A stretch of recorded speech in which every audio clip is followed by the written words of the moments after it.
everyone, welcome to Code Speak by our pod by Ustride, and I welcome you to another podcast where we dive deep into leadership, organizational excellence, and personal growth.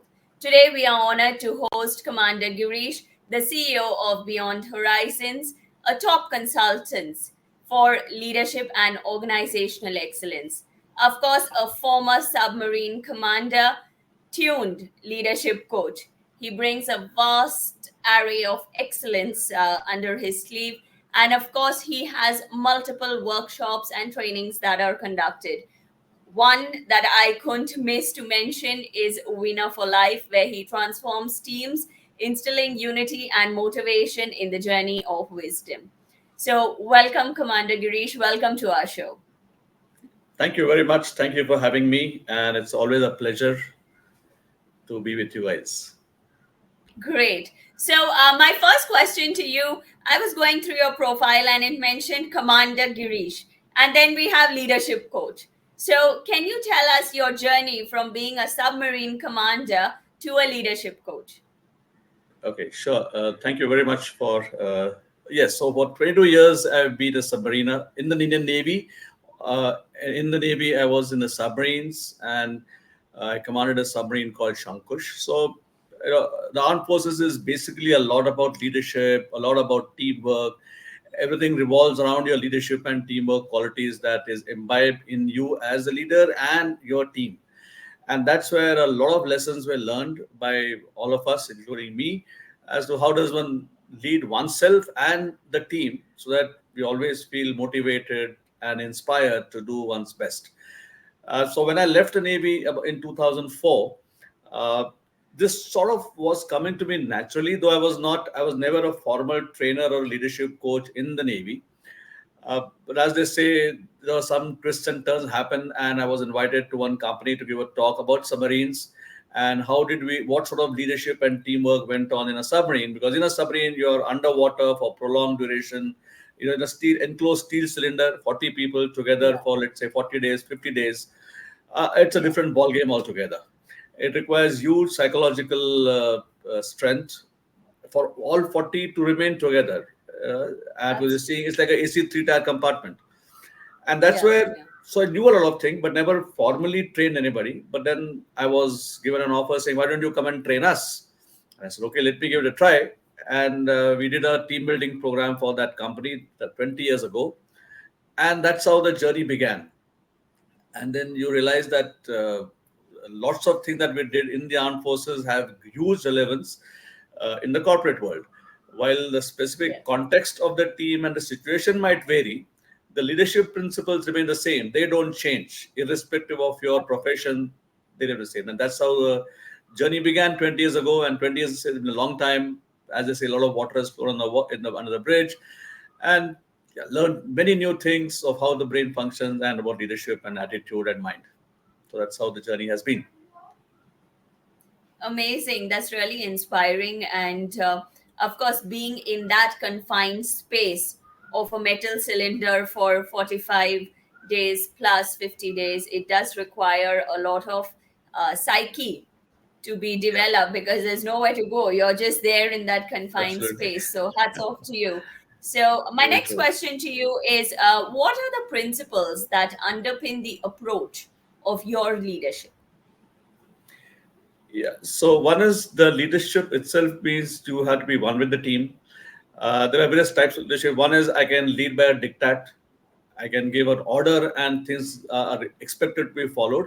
And if they're not followed, then there is a consequence, which is not a very desirable consequence. That will give you results, but it will not produce a very happy team. On the other hand, if the leader is one who can inspire the team, his or her team, to give their best and stay on the path, the probability that the results are also going to follow, and at the same time, the team feels, yeah, that was great. We had great fun. It was tough, no doubt. There were ups and downs in the whole journey, but by and large, the team will be a happy team. The team will be a more cohesive team, and not just driven by numbers or not just driven by a task. They feel more involved in it, and that's where the real leadership challenge lies. It is very easy to give an order. It is very easy to say you do this or else. That's the easiest part. But Absolutely. that thing that the team itself must feel that we must do this, and therefore we get great results. That is where the more of a transformational approach to leadership is required. It is not just me about shouting the loudest. It is not just me about having a loud voice, about having a great stature, about having a great charisma. Charisma is good, it's required, but it's a combination of many things that go into it, in which the team feels that, yes, we have a great leader. That is one of the major things that differentiate between a leader who just simply goes by diktat and one who inspires a team to give their best. And a team that is Absolutely. inspired, a team that gives their best, you will find the attrition rates are far lower. The team is far more engaged. There is far more Yeah. positive vibes in the entire organization, and they feel Yes. great. And that's one of the great places to work for. Amazing. So, as per you and the experience that you hold, what distinguishes a true leader from that of an average one? One of the major traits that I would say a true leader has got is ability to accept mistakes, and to accept them not just to your own self, but to accept them and own them up publicly. So among them is humility, being humble, and one of them is to accept mistakes and say, yes, I made a mistake. It is not that we made a mistake, I made a mistake, my fault, and then analyze what can be done better, what needs to be changed, and get on with life, rather than start pointing fingers as to whom do I blame now. A mistake has happened, some problem has taken place, whom do I start blaming? That's not a Right. true leader. Right. So the biggest thing I would say is putting a hand up and saying, my mistake. Absolutely. That is amazing. And that takes a lot of courage because not everyone Absolutely. at that leadership position really accepts mistakes for whatever reasons. That, Absolutely. And another thing that what stops the leader from owning up mistakes is his or her insecurity. See, if a yes, leader is insecure, does not have the super confidence in himself or herself to take, that person will hesitate to own up the mistakes. And there are many examples in real world. The biggest one is of Dr. Abdul Kalam, our president, ex-president, wherein he says that how when he had when he was the project director and some mistake had happened, a major satellite launch failure happened. It was the project director, the chairman, who took the blame and did not put the blame on the team. And next year, when right, the launch was a super success, he brought the team leader, project director, the same project director who 1 year back had failed, was brought in front to say, he's the person who's done all this. I'm just the person behind helping him out. That's true leadership. right. Absolutely, absolutely. That's amazing. So, when we speak about leadership, we speak about what is it to be a true leader. Of course, leadership involves some behavioral traits. So, what are the essential traits of a leader that you feel are important in today's landscape? Okay, if we go through the whole list, there are about some 50 different qualities. And if I put the list in front, you will find all 50 are required. It is not that you can do away with Yeah, anything in life. Even a single one, you will say, okay, should I remove this? No, no, no, don't remove it. You needed something on that. But if you say yes, the most basic comes is the value system of the leader. That is the starting point. I would rate it as how committed are you as a leader? That's your start point. If your commitment is 99% also, then you're on shaky grounds. It is leadership is that commitment is something like I would say the Bhishma Pratigya. Ek baar bol diya matlab bol diya. Once I have given my word, I will stick to it and I do what it takes to fulfill it. That's where the absolutely. leadership journey starts. Then once you have the commitment level sorted out, that yes, I'm a highly committed person, then on that top of this, then many other things will go into making it. So it will be commitment, it will be their integrity and honesty, there will be ethics, there's the morals, there is courage, and the biggest one is called courage of conviction. Without courage of conviction, again, very difficult to be a good leader. Courage of conviction is the ability, the willingness of that leader to stand up and say, this is wrong. We need to change this. Yeah, Many yeah, people I have come across, I mean, in history and in our personal lives also, I'm sure, they know that this is wrong, but that person will hesitate to publicly say that this is wrong. In private, they will absolutely. say, yes, I agree with it. But in Yes, publicly, in front of the team, in front of the world, in front of the customers, etc., they will not acknowledge that this is wrong. And that is, again, so value system is very critical. the basic, what I would call it's a universal value system, doesn't change anywhere. On top of that, there could be multiple. Then is comes the vision. So the standard cliche like leadership thing, vision, mission, goals, all that comes in, Yeah, and yeah, communication comes in. But unless your yeah. basic value system is sorted out, because that leads to trust. See, if commitment is not there, you'll not have trust. If your basic ethics, values, morals are not there, there'll be lack of trust. If there is no integrity and honesty, there's going to be lack of trust. So all these will contribute to trust. So how do you say he's a trustworthy leader? That means all these other things are sorted out, the basic Yeah, things. And then you yeah. need to keep learning from failure is one, because we keep committing mistakes. We fail a lot of times, and leaders one who acknowledge, yes, I failed multiple times, but that's as I say, it's not how much I fail, it's how much I learn from that failure and have risen from that failure. Absolutely. That is important for Yes. leadership.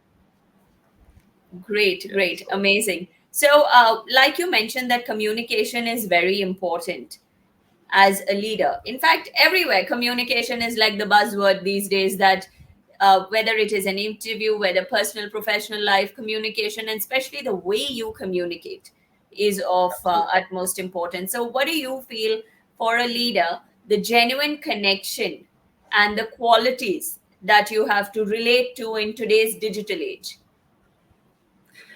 Yeah, so digital age is very. I mean, it's a big tough one, the digital age, because we humans are social beings. Absolutely. People in the digital world, unless you're in a face-to-face meeting, only by email or by WhatsApp or by chat, etc. Communication is majorly, as they say, 70% is your body language, and the digital world simply does not let you transmit body language. It's very Yes. difficult. I mean, now with video conferencing, you are able to get some sense of it, but it's Right. still not the same vibes that you get in a in-person meeting. So it's a big challenge, and therefore a leader has to be very well aware that the person who's saying something, giving some, especially in emails or in WhatsApp or in written communication, our intonations, our emotions, our it is not conveyed in a written language. So how the other person perceives it, you have to read the message maybe three, four, five times to understand: am I conveying the correct message correctly, so that the other person doesn't misunderstand my intentions or my language or my body language or my how I'm speaking. That is very critical in communication, and that's where I've seen most people sort of, because we communicate now in English a lot. English, whatever you say, is a foreign language. Yes. So when I communicate something, the other person may not have the same fluency in English which I think I've got, but the other person may not have that same fluency, and you're bound to have a miscommunication. So unless Absolutely. I get a feedback from that person as to what has that person actually understood, it's always just a broadcast that's going on. And that's a big challenge in many organizations. They think they're communicating because they've broadcasted it to the world or to the entire team, saying, do this, this, this, this, this. I've communicated. But has the Hmm. team understood it the way you want it? Yes. Yes. If that feedback mechanism is not there, you're bound to land up in challenges, and then the blame game starts. So, not Yes. that the intention was ever bad in communication. It's just that I did not take the efforts, because communication takes efforts to Yes. correctly write down the sentences, to check the grammar, to check the is the comma correct, and because the comma conveys your pauses.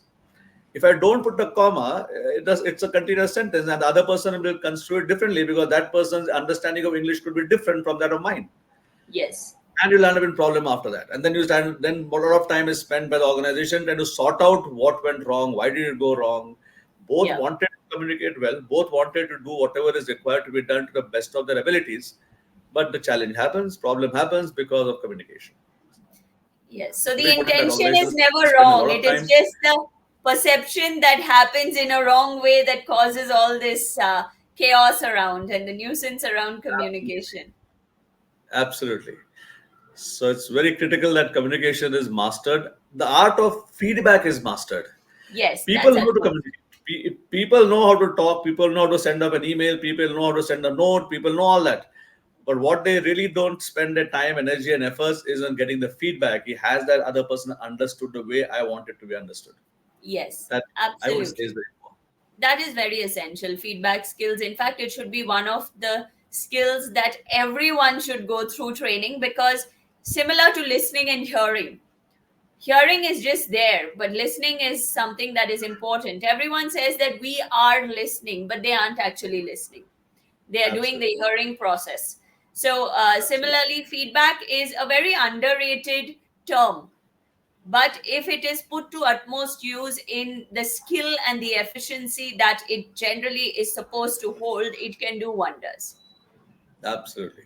You got it Yeah. right. So Absolutely. when we speak about digital age, like you mentioned, feedback is very important. Remote leadership is something that is going on these days. So how do we maintain productivity in the remote work environment being a leader?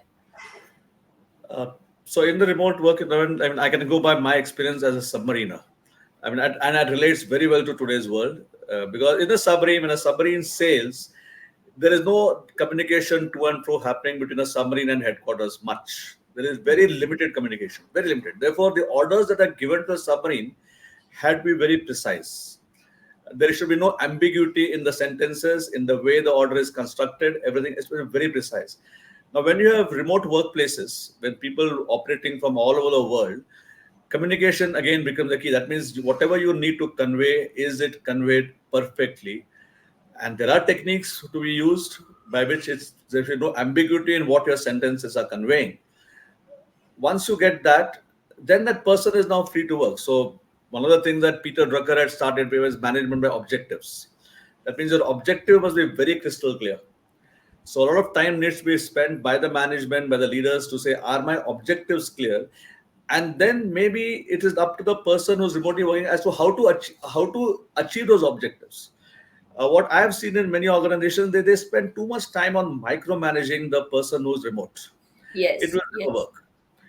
yeah, Let that person work in the midnight if that person wants. Let them go for a 2 days holiday if he wants, and work on the three remaining days for 24 hours if that person wants. Yours, what you are interested in is my objective being met by a certain date and time. That should be your key. And that trust must be there between the leaders and the organization and the team members, that if the team member comes across any difficulty, that trust is there. I can call up my manager or my leader at any time to say, okay, I've got some problem, can you help me solve it? If that trust is not there, then that person who's operating remotely will continue working, and the last day will come to know, okay, oh my god, there is a problem, yeah, and then all hell breaks loose. So yes, that having the absolutely. trust between the two members is very important. It takes a lot of efforts to have that trust developed. A huge amount of energy is required by the leader to generate that trust in his or her team, to say that because when things are going good, you don't need a leader. They can work on their own. It's when things don't go as per plan, that's where you need that trust, that they call back the leader, say, okay, I've landed in some problem. It could be my doing that. This my mistake that the problem has come. It could be some external concern that the problem has come, whatever it is. But do I have that trust between the two of us to call that leader up and say, okay, there's some challenge. Who can help me? The leader can help, or the leader can arrange for somebody else to help that person so that the delivery happens on that required time. If the trust is not there, if that person is going to be always worried, oh my God, what will my leader think? That person will shout at me, that person will give me a bad remark, bad this, bad this. Yes. I'll rather keep quiet and hope like hell that the problem gets solved by the time the thing comes. And then that's how challenges starts. In fact, this is something that I have noticed happens a lot. It is better to keep quiet than to face the problem because you don't know the reaction. So, to save and safeguard yourself from that reaction, you tend to keep quiet. But then the Yes, reaction today may be at an intensity of one, as compared to a reaction after 3 days that may be at an intensity of eight or nine. So it's very better to tackle it at yeah, the core and the foundation level than, let it rise and grow. So, absolutely. So I yes. spend a lot of So, time nowadays. Last, I would say about 5 years of in my journey of this 20 years has been, last 5 years has been, how do you develop more trust in the team? So that they communicate well with each other. They have a good bonding. That's a key for all future great tasks. If yeah, that trust is not there, then you can try what you want, you'll end up in a lot of trouble. So a absolutely. lot of programs that I'm conducting nowadays are on how do you develop that trust in the team and leaders in the team. so that they can perform amazing tasks. And you can go to Everest after that. And they'll say, yes, where is Everest? We are ready to go with you. That's what is required. This completely resonates with me and my philosophy as well, that being authentic is one of them, and second is the trust factor. And of course, feedback is something that is very important that I live by, because it's a give and take irrespective of age. We learn Absolutely. even from our children, we learn even from people who are elder, not necessary that we know it all. So Absolutely. yes, Great. so could you share some light on the workshops that you conduct? Yeah, sure. So one of the major workshops that I conduct is mainly for corporates and also public workshops. The corporate workshops mainly revolve either around the theme of leadership development or attitude or team development. Now, leadership and team is basically attitude development. It is not knowledge or skill, because for knowledge there are hundreds of books already there. For skill, you get the knowledge, apply it 10 times, you become skilled in it. So, knowledge and skill you can always outsource. It's the attitude part which is the most difficult, and unfortunately our education system is such that lays emphasis mainly, or if not purely, on knowledge and skill. Very less is structured around developing the attitude of the students, Hmm. and therefore we learn by simply mistakes. Whatever learning most Yes. of us, or if not all of us, have been through is a good learning, nothing bad in it, but just it was not structured. So how do you Yeah. teach people things like willpower? How do you teach as a curriculum that learn from failure? See, we just learn through failure because धक्के खा खा के हम जीते हैं और सीख जाते हैं. Huh. That is a very expensive way Absolutely. of learning. That's an Yeah. expensive way. Yeah. But Yeah. had the school or the college had it in the curriculum that we're going to teach you through failure, and therefore this exercise you're going to do, you are going to fail, but that failure is going to teach you something. It's not structured. So now these workshops, which I have now designed over 20 years, they come across as they're called as generically called as experiential learning, which means how do you learn through experience, or what Yes. is called as the adult learning cycle. That means, see, Yeah. children can learn by reading and writing. Adults cannot do that because of the way the brain is functioning, etc., etc. So we learn now also more through our experience. Experience teaches us far more than just reading a book. So, Absolutely. giving in the workshop, giving the participants an experience which will teach them about willpower, which will teach them about communication, which will teach them about coordination, which will teach them about how do you think big, how do you think out of the box. Now, thinking out of the box is attitude oriented. It is not that you structure yourself and then say, let's think out of the box. So, you don't give Yes. experience. Then the next stage is you reflect on the experience and what lessons does the experience teach us, and then you get a feedback to yourself, so the full learning cycle gets completed and learning happens. So the workshops generally are 2 and 3 day workshops aimed at giving various experiences. Mainly most of them are outbound experiences, from which the participants learn, imbibe, reflect, imbibe, discuss among themselves, take out action points, and then the behavior starts. Because unless behavior changes, learning has not taken place. So these are not Absolutely. knowledge workshops. They're all attitude changing workshops. How do you change the mindset? Like a lot of workshops we do is on change management. Change management is Yes. not knowledge or skill. It is attitude. How do you train the Attitude. brain to accept change? How do you train the brain to welcome change and say, okay, what happened has happened, now I look forward to something new. The brain has to be trained in that, not by a knowledge and skill, not by reading a book, not by a PowerPoint. So all these will fail for change management. Experiential learning gives you huge output, huge ROI as far as any of the leadership traits are concerned, or even team traits are concerned. So that's how these workshops are designed. So every time the corporate calls me up, there's a list of things. They give me a laundry list that we want to cover so many things. I said, look, I can give you a lecture on all these things, but won't give you any ROI. So Yeah. I request them to prune down the 20 things that they want to cover into just 5 things, which are the most key aspects, and then design the workshop on those 5 leadership traits or team traits or attitude traits, so that it's a powerful experience given to them from which they can then learn, and then the organization gets a powerful ROI. The person themselves grows phenomenally at the end of the workshops. Absolutely. Because as an organization, the organization or the management only looks at the gap. So they make that long list. But that gap is not so much of a problem as compared to attitude that we deal with. Because it all begins within. till you don't have that thing of changing, till you don't have that thing of implementing, till you don't want to do something, no one can force you to do something for very Yes. long. Absolutely. And one more thing that I've So it observed is, last 20 years experience of mine is that when the call comes from the corporate, from the probably the head learning and development or some senior person comes saying you want, the first question asked is what do you want to achieve at the end of the workshop? yeah, Many of them themselves are not really clear as to what they want to achieve at the end of the absolutely. workshop. They know they want a Yes, leadership development workshop or a yes, teamwork development workshop. That's all they know. So then yeah, I engage with them to say, okay, can you narrow it down to say what benefits will you accrue if we do this workshop or for the team or for the leadership? And I'm taking them to ROI, saying if you need to get this ROI so that when the behavior changes, the company will grow, the people will grow, uh, how much time do you have, 2 days or 3 days, and what all so the laundry list is being pruned down to just to get those yeah. specifics right. And it's a journey to get them to say, okay, this is exactly what we want. Hmm. And now there is a very good ROI that is weaved into the program.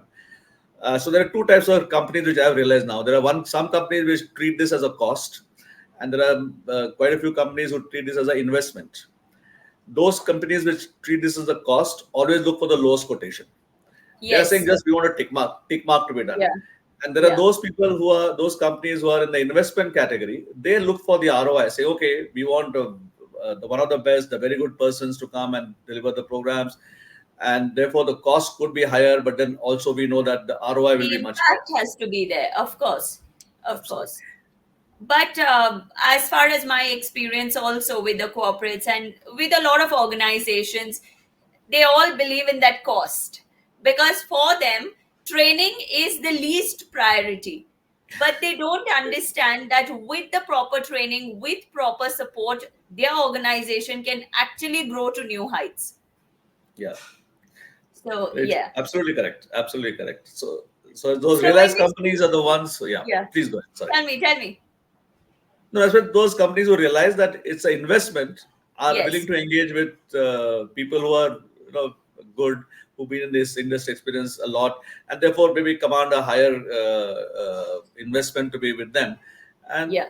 luckily, there are such companies there which are there with whom one engages. There are, but majority of them only look at it as a cost, Yeah, they're and then quite they say that yes. they'll get back, get back, get back. That get back never comes because it Absolutely, is a absolutely, cost for them in their head. absolutely. So yes. So when we speak about empathy, of course, as a leader, empathizing is very important as well. So, in your opinion, what is the role that empathy plays in leadership? Empathy is one of the crucial aspects of the basic value system. Like I mentioned, commitment, integrity, honesty, ethics, values, morals. One of them is empathy. Because a leader must be able to empathize with his or her teammates or with the organization or with the customer.